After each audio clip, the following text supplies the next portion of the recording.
Selamat pagi, terima kasih sudah bergabung di Pagi-Pagi Jepang, hari ini. Tayang setiap Senin sampai Jumat, pukul 8. Seperti biasa, hari ini kita akan bahas nilai tukar, berita terbaru, kebiasaan di Jepang yang wajib kamu tahu, dan bahasa Jepang yang bisa langsung dipakai. Langsung saja, kita mulai dengan cek nilai tukar hari ini. Senin, tanggal 4 Mei tahun 2026, kurs hari ini 1 yen sama dengan 109,7 rupiah. Kalau hari ini kirim 100.000 yen, dapat sekitar 10,97 juta rupiah. Kursnya masih stabil sama kayak minggu lalu. Karena lagi Golden Week dan pasar Jepang libur, jadi kursnya nggak banyak bergerak. Kurs sekarang lumayan bagus. Kalau ada kiriman yang urgent, kirim aja minggu ini. Itu tadi informasi kurs yen dan rupiah hari ini. Selamat datang di kanal ini. Hari ini, Senin, 4 Mei 2026. Berikut berita-berita terbaru seputar Indonesia yang perlu kamu ketahui hari ini. Berita pertama. Nilai tukar yen melemah ke level 150-an per dolar. Jumlah uang yang dikirim ke Indonesia jadi berkurang. Berita kedua. Pemerintah Jepang mengumumkan rencana memperluas visa Tokutei Gino 2 menjadi 11 bidang.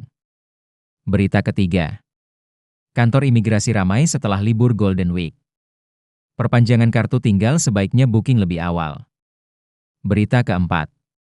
Garuda Indonesia menambah penerbangan Narita Jakarta menjadi 14 kali seminggu. Pulang kampung jadi lebih mudah. Nah, dari keempat berita tadi, kita bahas lebih dalam soal cara cerdas kirim uang saat yen melemah. Hari ini kita bahas soal yen yang melemah dan cara kirim uang yang tepat. Latar belakang. Saat ini, nilai tukar yen ada di level 150-an per dolar AS. Ini berarti yen masih lemah dibanding tahun 2024.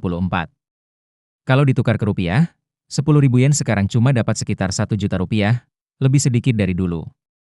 Alasan mekanisme. Yen melemah karena perbedaan suku bunga antara Jepang dan Amerika. Amerika tetap pakai suku bunga tinggi, sedangkan Jepang masih rendah. Makanya banyak orang jual yen. Kondisi ini kemungkinan masih lanjut beberapa waktu. Dampak bagi pekerja Indonesia di Jepang.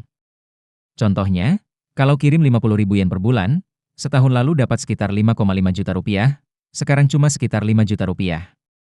Dalam setahun, selisihnya bisa 600.000 rupiah sekitar 6.000 yen. Belum lagi biaya transfer, jadi pilih cara kirim yang tepat itu penting banget. Kesimpulan.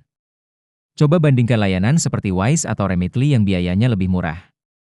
Kirim uang pas rate lagi bagus. Biasakan cek kurs lewat aplikasi setiap hari ya. Itu tadi berita dan topik hari ini. Nah, topik berikutnya adalah kebiasaan Jepang yang wajib kamu tahu. Dan topik hari ini adalah Selamat pagi semuanya. Topik hari ini tentang cara membuang sampah di Jepang. Di Jepang, pemilahan sampah sangat penting. Aturan bisa berbeda di setiap daerah, tapi secara umum, sampah bisa dibagi menjadi 3 kategori, yaitu sampah yang bisa dibakar, sampah yang tidak bisa dibakar, dan sampah daur ulang. Sebagai contoh, sisa makanan dan kertas termasuk sampah yang bisa dibakar. Sedangkan botol plastik, kaleng, dan botol kaca termasuk sampah daur ulang. Selain itu, di Jepang, jadwal pembuangan sampah sudah ditentukan hari dan waktunya.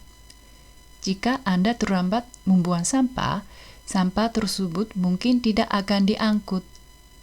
Ada juga aturan menggunakan kantong sampah. Di kebanyakan daerah, Anda harus menggunakan kantong sampah khusus yang sudah ditentukan oleh pemerintah daerah. Jika aturan ini tidak dipatuhi, sampah tidak akan diangkut, bahkan bisa menimbulkan masalah dengan tetangga Anda. Seperti yang sudah dijelaskan sebelumnya, aturan pembuangan sampah di Jepang cukup ketat. Namun, aturan ini membantu menjaga kebersihan lingkungan. Jika dibandingkan dengan Indonesia, aturan ini mungkin terasa lebih rumit. Tetapi, berkat aturan ini, kota-kota di Jepang tetap bersih dan rapi. Jika Anda tinggal di Jepang, penting sekali untuk memahami aturan di daerah tempat Anda tinggal. Sekian topik hari ini tentang cara membuang sampah di Jepang. Sampai jumpa di video berikutnya. Kalau orang Jepang bilang, Dejobu desu, kamu pikir apa? Tanda setuju atau sebenarnya menolak? Ternyata, satu kata ini bisa berarti keduanya. Dejobu, aslinya artinya tidak ada masalah atau oke. Contohnya, kalau ditanya, badan kamu baik-baik saja, lalu dijawab, iya. Dejobu desu, itu jawaban biasa yang berarti oke. Tapi kalau ditawari kopi terus dijawab, Dejobu desu, itu artinya tidak mau. Orang Jepang menghindari kata, tidak perlu, secara langsung, jadi mereka pakai, Dejobu desu, untuk menolak dengan sopan. Cara membedakannya, perhatikan nada dan konteks. Dejobu, dengan nada ceria berarti oke. Tapi, Dejobu desu, dengan jeda dan nada datar hampir pasti artinya menolak. Baca ekspresi wajah dan nada suara sekaligus. Kalau mau menolak dengan jelas, bisa pakai, kekou desu. Misalnya, kohi wa kekou desu, artinya jelas menolak. Sebaliknya, zehi onegaishimasu, artinya menerima dengan senang hati. Jadi, Dejobu desu, adalah contoh sempurna kata Jepang yang bisa berarti dua hal. Kuncinya, baca nada dan situasinya. Kalau mau terus belajar tips bahasa Jepang seperti ini. 皆様おはようございます。ここからは日本語でお伝えいたします。本日のテーマは大丈夫ですは OK？NG？ 大丈夫ですって言われたらあなたはどう思いますか？ OK のサイン？それとも断りのサイン？実はこの一言どっちの意味にもなるんですね。大丈夫は本来問題ない OK という意味。例えば体は大丈夫ですか？はい、大丈夫です。これは普通に OK の返事です。でも、コーヒーはいかがですか？大丈夫です。これは NG、断りになります。日本人は言いませんを直接言うのを避けるんですね。見分け方としては、トーンと文脈が鍵になっております。明るく大丈夫ならば OK。少し間を置いて、大丈夫ですならばほぼ断り。表情と声のトーンをセットで読み取りましょうね。明確に断りたいときは、結構です。コーヒーは結構です。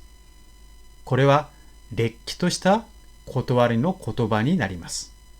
逆に、ぜひお願いします。